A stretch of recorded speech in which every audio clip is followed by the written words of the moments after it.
اور دوسرا اپنے قریبی رشتہ داروں میں تقسیم کر دیا، یعنی دور کے فقراء میں تقسیم نہیں کیا اس باغ کو۔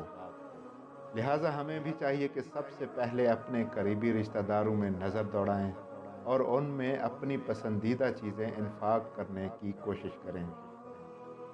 قرآن مجید کی سورہ مبارکہ سورہ بقرہ کی آیت 261 میں ہے، جو لوگ راہ خدا میں اپنے اموال خرچ کرتے ہیں ان کے عمل کی مثال اس دانہ کی ہے جس سے 7 بالیاں پیدا ہوں اور پھر ہر بالی میں 100 دانے ہوں، اور خدا جس کے لیے چاہتا ہے اضافہ بھی کر دیتا ہے کہ وہ صاحب وسعت بھی ہے اور علیم و دانا بھی۔ آیت کا پہلا حصہ دیکھیں، توجہ کیجیے گا۔ یہ لوگ جو انفاق کرتے ہیں ان کی مثال اس حبہ جیسی ہے جس کو اگر آپ زمین میں گاڑ دیں تو اس سے 7 خوشے نکلتے ہیں، 7 خوشے، پھر ہر ایک میں 700 دانہ ہوتا ہے۔ بس ایک دانہ، ایک پیسہ اگر انسان راہ خدا میں صرف کرے تو وہ ایسے ہی ہے جیسے اس نے وہ دانہ زمین میں گاڑا ہے۔ یہ دانہ نکلے گا، اس سے 7 خوشے لگیں گے، 7 خوشوں میں سے ہر ایک کے اوپر 100 دانہ ہوگا، تو ایک خوشے کے کتنے بن جاتے ہیں؟ 700 دانے۔ اور ذیل آیہ میں ذکر ہے کہ خداوند متعال بعض کے لیے اس کو مضاعف قرار دیتا ہے، یضاعف یعنی بعض کو 2 برابر، 2 گنا اضافہ کر دیتا ہے۔ 2 گنا یعنی کیا؟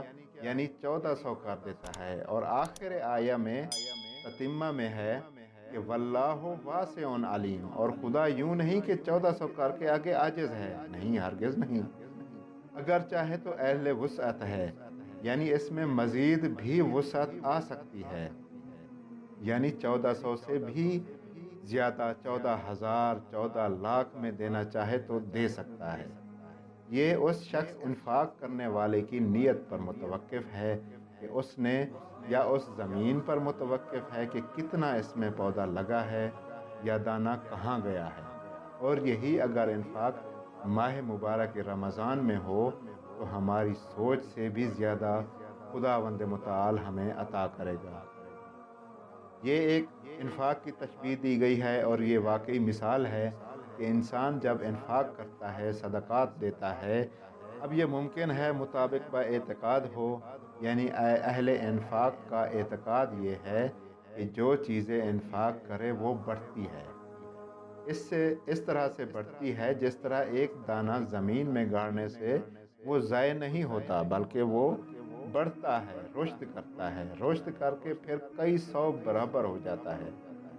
اسی طرح انفاق بھی اگر انسان کرے تو ظاہر ہے جیب سے نکل جاتا ہے، لیکن اعتقاد انفاق کرنے والوں کا یہ ہوتا ہے کہ یہ بڑھتا ہے، یہ مال عند اللہ بڑھتا ہے، یہ اعتقاد کے مطابق ہے، اور اعتقاد ایسا ہے جو مطابق با واقع ہے۔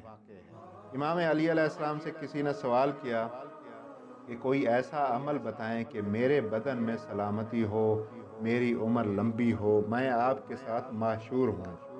تو امام علیہ السلام نے جواب میں فرمایا، اگر تو چاہتا ہے کہ تیرا بدن سالم رہے تو صدقہ زیادہ دو، اگر تو چاہتا ہے کہ تیری عمر لمبی ہو تو اپنے رشتہ داروں سے صلہ رحمی کرو، اگر چاہتے ہو کہ تو میرے ساتھ معشور ہونا چاہتا ہے تو خداوند متعال کے سامنے لمبے لمبے سجدے کیا کرو۔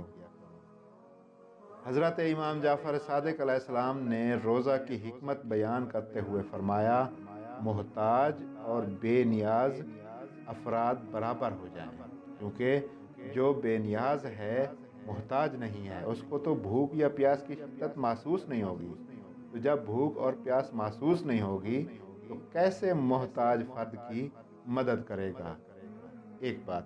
دوسری بات یہ کہ جو محتاج نہیں ہے کسی کا، اس کے پاس تو سب کچھ موجود ہے، بس خداوند متعال چاہتا ہے کہ اس کی مخلوق میں برابری ہو، اور جو محتاج نہیں ہیں وہ نیکی کریں اور محتاج افراد کو بھوک اور پیاس سے نجات دلائیں۔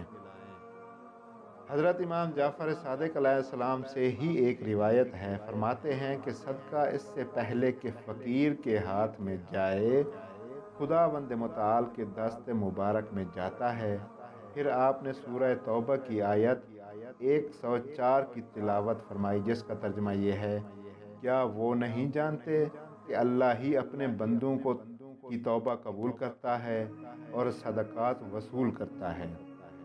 امام سجاد علیہ السلام کی سیرت میں ملتا ہے کہ آپ علیہ السلام کا کردار یہ رہا ہے کہ سحر اور افطار کے وقت اپنی غذا اور خوراک فقراء کو دے دیا کرتے تھے اور خود نمک کے ساتھ افطار کیا کرتے تھے۔